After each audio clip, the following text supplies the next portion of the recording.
CIET NCERT द्वारा प्रस्तुत है। NCERT की कक्षा 4 की पर्यावरण अध्ययन की ध्वनि पाठ्यपुस्तक हमारा अद्भुत संसार। पृष्ठ संख्या 57। इस पृष्ठ पर ऊपर की तरफ दाईं ओर एक चित्र दिया गया है जो एक ग्रामीण परिवार का है, जिसमें एक बच्ची पढ़ रही है, एक महिला मिट्टी के बर्तन साफ कर रही है और अन्य व्यक्ति अन्य कार्यों में व्यस्त हैं। पाठ 4। प्रकृति की गोद में। जंगल से होकर यात्रा। रीना और अमित अपनी पारिवारिक यात्रा को लेकर बहुत उत्साहित थे। वे अपने गांव जा रहे थे, जो जंगल के निकट था। ये फसल कटाई का समय था। ये एक विशेष अवसर भी था।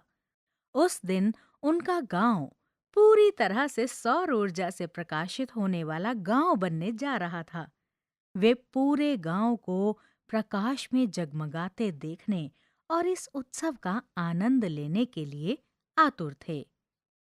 इस पृष्ठ पर नीचे की ओर एक चित्र दिया गया है, जिसमें गांव के बीचों बीच एक सड़क पर एक बस गुजर रही है। पृष्ठ संख्या 58। इस पृष्ठ पर दाईं ओर पलाश के पेड़ का एक चित्र दिया गया है, जिसके आसपास कुछ बच्चे हैं। गांव में आपका स्वागत है। जब वे गांव में पहुंचे तो बच्चों ने चमकीले नारंगी लाल फूलों से भरे पेड़ देखे। रीना ने पूछा, ये फूल कौन से हैं? उसके पिताजी मुस्कुराए और बोले, ये पलाश का पेड़ है। जब इस पेड़ पर फूल खिलते हैं तो पूरा जंगल दूर से नारंगी लाल दिखाई देता है। इसलिए पलाश को अग्नि पुष्प या जंगल की ज्वाला भी कहा जाता है। गतिविधि 1। अपने क्षेत्र में पाए जाने वाले 5 रंग बिरंगे फूलों के नाम लिखिए। उदाहरण के लिए, पलाश को गुजरात में केसुदा कहा जाता है। इसके ठीक सामने गांव में लगे सोलर पैनल का चित्र दिया गया है। इस पृष्ठ पर नीचे एक तालिका दी गई है, जिसके 3 कॉलम यानी स्तंभ हैं, जिसमें फूल का नाम, स्थानीय नाम, अपनी पसंद के फूल का चित्र बनाइए और उसमें रंग भरिए दिया गया है, जिसे आप अपने अनुसार पूरा कर सकते हैं। शिक्षण संकेत। शिक्षक विद्यार्थियों के साथ ये चर्चा करें कि सौर विद्युत उत्पन्न करने के लिए सौर पैनलों का उपयोग किस प्रकार किया जाता है, जिससे पंखा, बल्ब आदि उपकरण चलाए जा सकते हैं। पृष्ठ संख्या 59। इस पृष्ठ पर रंग बिरंगे कागजों और कंदीलों से सजे गांव का चित्र दिया गया है। उत्सव के लिए गांव को सजाया गया। अमित, वाह! ये घर शहर के घरों से कितने अलग दिखते हैं। दीवार पर की गई सजावट तो बहुत ही सुंदर है। माँ, अमित, ये घर मिट्टी, घास, गोबर और अन्य प्राकृतिक सामग्रियों से बनाए गए हैं। देखो, ये चित्र तुम्हारी दादी ने बनाया है। उन्होंने चावल के आटे और पानी को मिलाकर रंग बनाया है। शिक्षण संकेत। शिक्षक प्राकृतिक सामग्री से बने घरों के लाभों पर चर्चा कर सकते हैं। पृष्ठ संख्या 60। गतिविधि 2।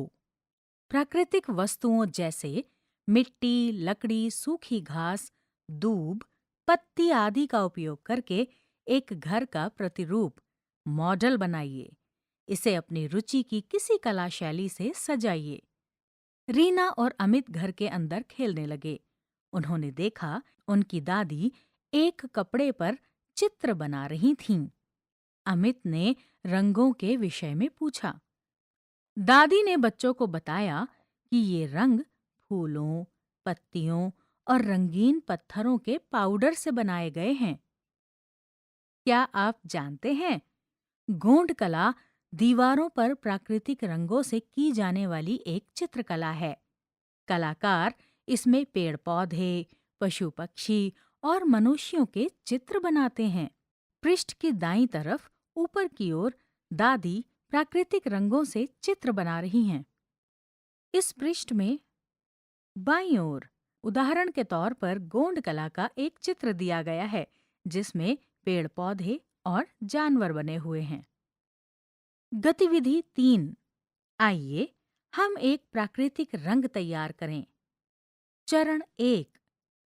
कुछ फूल, पत्तियां, छालें और जड़ें एकत्र करें, जैसे कि गेंदे के फूल, गुड़हल और चुकंदर, जिनमें रंग देने के गुण होते हैं। चरण 2। इनमें से किसी भी एक पौधे के किसी भाग को लगभग 1 से 2 लीटर पानी में 30 मिनट से 1 घंटे तक उबालिए। पात्र को एक थाली से ढक दीजिए। इस गतिविधि में अपने शिक्षक या किसी बड़े व्यक्ति की सहायता लीजिए। चरण 3। उबाले गए मिश्रण को छानिए ताकि पौधों के भाग हट जाएं और केवल प्राकृतिक रंग बच जाएं। अब इस रंग का उपयोग करके एक कपड़े के टुकड़े जैसे हल्के रंग के रुमाल अथवा तौलिए पर चित्र बनाइए। ध्यान दीजिए कि कपड़े को रात भर भिगो कर रखना है और फिर अगली सुबह उसे निचोड़कर सुखा लेना है। इस पृष्ठ पर बाईं ओर इन चरणों को चित्रों के माध्यम से भी बताया गया है। पृष्ठ संख्या 61। इस पृष्ठ पर ऊपर की ओर गोंड कला का चित्र दिया गया है जिसमें पेड़ पौधे और जीव जंतु दर्शाए गए हैं। बच्चे खेती और शहद निकालने के लिए उपयोग किए जाने वाले औजारों को देखने के लिए उत्सुक थे। घर में अनाज को संग्रहित करने के लिए मिट्टी के बर्तन और बांस की टोकरियां थीं। मिट्टी के बर्तनों के अंदर नीम की पत्तियां बिछाई गई थीं। बांस की टोकरियों के बाहर गोबर की परत लगाई गई थी। इस विधि से संग्रहित अनाज कीटों से सुरक्षित रहते हैं। इस पृष्ठ पर बांस की टोकरियां और कुछ सुंदर मिट्टी के बर्तनों का चित्र दिया गया है। शिक्षण संकेत। शिक्षक स्थानीय समुदाय के कारीगरों या कलाकारों को विद्यालय में आमंत्रित कर सकते हैं ताकि वे अपने कौशल का प्रदर्शन कर सकें और विद्यार्थियों से इस पर चर्चा कर सकें। इसका उद्देश्य विद्यार्थियों को स्थानीय कला रूपों का महत्व बताना है। इस पृष्ठ के मध्य में बांस की टोकरियां, मिट्टी के बने सुंदर बर्तन, सूप, कपड़े, बैग आदि के चित्र बने हुए हैं। पृष्ठ संख्या 62। इस पृष्ठ की दाईं तरफ एक चित्र दिया गया है जिसमें जेणु कुरबा जनजाति के लोग नाच गा रहे हैं। क्या आप जानते हैं जेणु कुरबा कर्नाटक की एक जनजाति है। इसका नाम जेणु शब्द से आया है जिसका अर्थ शहद होता है। जब ये लोग मधुमक्खियों के छत्ते से शहद इकट्ठा करते हैं तो मधुमक्खियों से क्षमा याचना करते हुए गीत गाते हैं। ये उनके प्रकृति के प्रति सम्मान को दर्शाता है। गतिविधि 4। अपने क्षेत्र में अनाज और साग सब्जियों को संरक्षित करने की कुछ पारंपरिक विधियों का पता लगाइए और दी गई तालिका को भरिए। एक उदाहरण दिया गया है। उदाहरण के लिए इस तालिका के 3 खंड हैं। नाम, किस राज्य में प्रचलित है, पात्र का विवरण। उदाहरण के तौर पर नाम तुमड़ी किस राज्य में प्रचलित है, उत्तराखंड। पात्र का विवरण, गोल या अंडाकार सूखी लौकी के छिलकों से बनाई जाती है। इस तालिका के अन्य 3 खंड रिक्त हैं जिन्हें आपको स्वयं भरना है। पृष्ठ संख्या 63। रीना और अमित उत्सव के लिए तैयार हो गए। उनके दादाजी ने डिब्बे से एक तरल पदार्थ की बोतल निकाली। दादाजी, ये नीम के तेल से निर्मित एक मिश्रण है। यदि आप इसे अपने हाथों और पैरों पर लगाओगे तो मच्छर नहीं काटेंगे। रीना, दादाजी, क्या ये एक प्राथमिक उपचार पेटी फर्स्ट एड बॉक्स है? मैंने भी एक प्राथमिक उपचार पेटी तैयार की है। हम उसमें कुछ दवाइयाँ और बाजार से खरीदी हुई मच्छर भगाने की क्रीम रखते हैं। गतिविधि 5। अपने परिवार के बड़ों से चर्चा कीजिए और दी गई तालिका में पौधे और उसके भागों का नाम तथा उसका उपयोग लिखिए।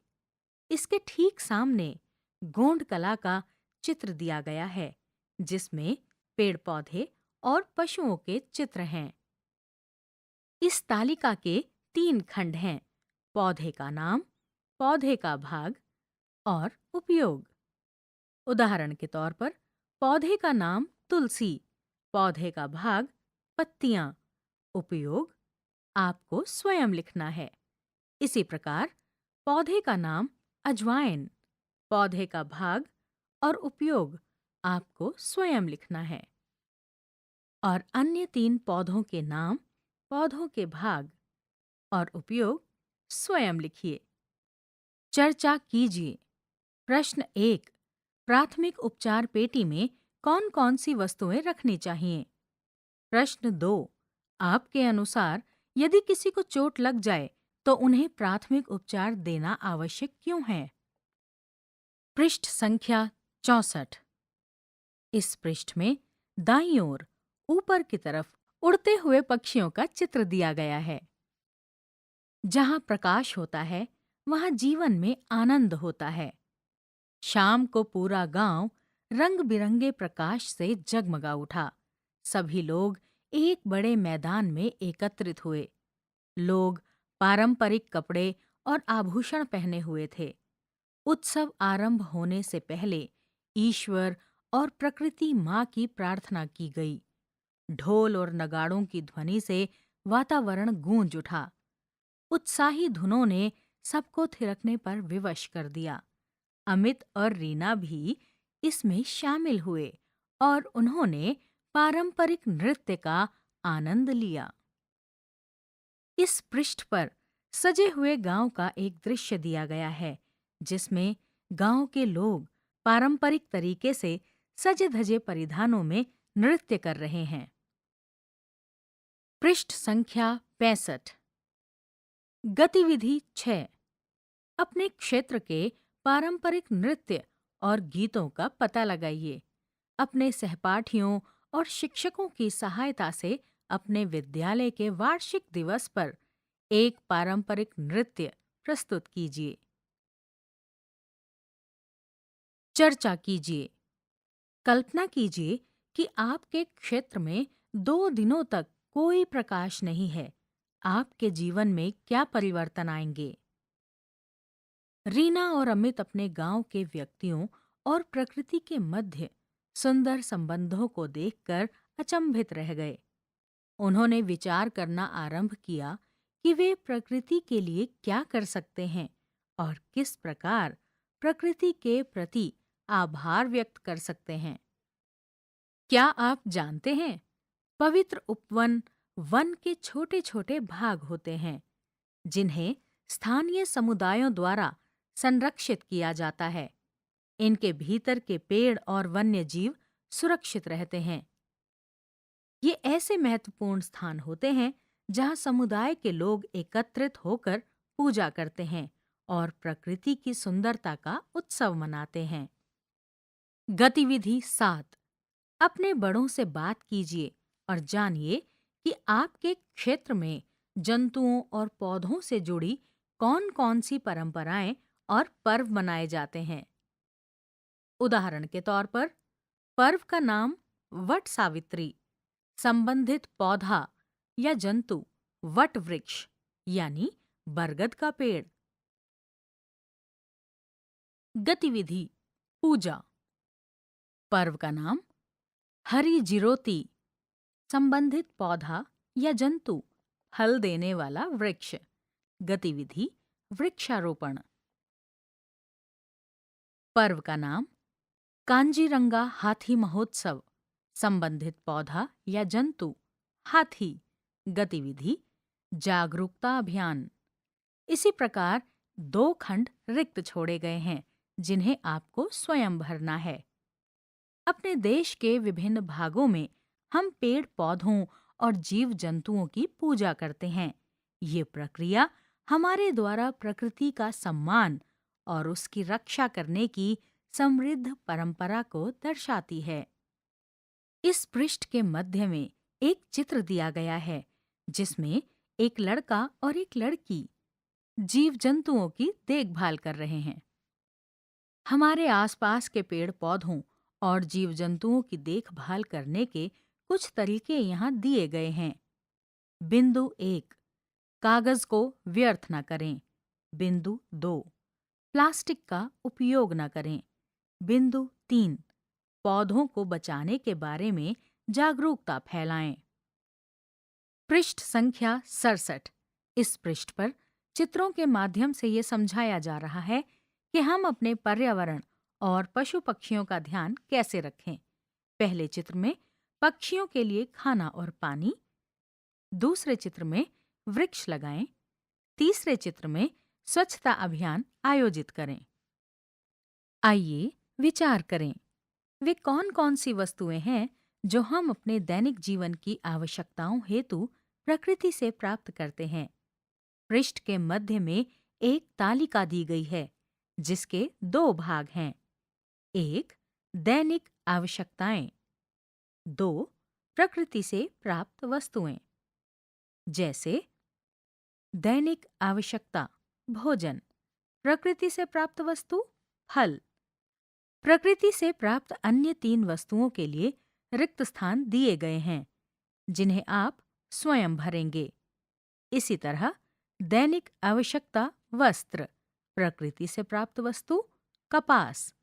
अन्य 3 वस्तुओं के लिए रिक्त स्थान दिए गए हैं जिन्हें आप स्वयं लिखेंगे। दैनिक आवश्यकता स्वास्थ्य सुरक्षा, प्रकृति से प्राप्त वस्तु नीम। इसी तरह अन्य दैनिक आवश्यकता और प्रकृति से प्राप्त वस्तुएं आप स्वयं लिखेंगे। दूसरा, प्राकृतिक संसाधनों के अधिक उपयोग से कौन सी समस्याएं उत्पन्न होती हैं। उदाहरण के लिए, यदि हम लकड़ियों का अधिक उपयोग करते हैं तो हमारे जंगल समाप्त हो सकते हैं। इसी तरह पानी का अधिक उपयोग करेंगे तो कौन सी समस्या उत्पन्न होगी। मिट्टी, अगर हम मिट्टी का अधिक उपयोग करेंगे तो कौन सी समस्या उत्पन्न होगी। समुद्री उत्पाद, अगर हम समुद्री उत्पादों का अधिक उपयोग करेंगे तो कौन सी समस्याएं उत्पन्न होंगी। इसी तरह अन्य प्राकृतिक संसाधन और उनके अधिक उपयोग से उत्पन्न समस्याएं आप स्वयं रिक्त स्थान में लिखिए। पृष्ठ संख्या 68। 3, हम अपने चारों ओर के प्राकृतिक वातावरण की रक्षा कैसे कर सकते हैं। जैसे घर पर, विद्यालय में, उद्यानों में, अपने आसपास के क्षेत्र में। इन स्थानों के चित्र भी इस पृष्ठ पर दिए गए हैं। इन चित्रों के नीचे रिक्त स्थान भी दिए गए हैं जिनमें आपको ये लिखना है कि आप इन स्थानों की रक्षा कैसे कर सकते हैं। 4, अपना औषधीय उद्यान तैयार कीजिए। इस पृष्ठ पर आपके अपने औषधीय उद्यान के लिए एक स्थान दिया गया है। उद्यान के विभिन्न भागों में अपनी पसंदीदा औषधीय जड़ी बूटियों के चित्र बनाइए और उनके नाम लिखिए। क्या कुछ ऐसी जड़ी बूटियां हैं जो आपको कम पसंद हैं? उन्हें भी बनाइए। अध्याय 4 यहाँ समाप्त हुआ। अभी आप सुन रहे थे एनसीईआरटी की कक्षा 4 की पर्यावरण अध्ययन की ध्वनि पाठ्यपुस्तक हमारा अद्भुत संसार। ध्वन्यांकन अमरजीत सरकार। वाचन स्वर विभा लक्ष्मी। संपादन मुकुल सिंह। निर्देशन एवं निर्माण विमलेश चौधरी। तथा प्रस्तुति CIET NCERT नई दिल्ली, भारत।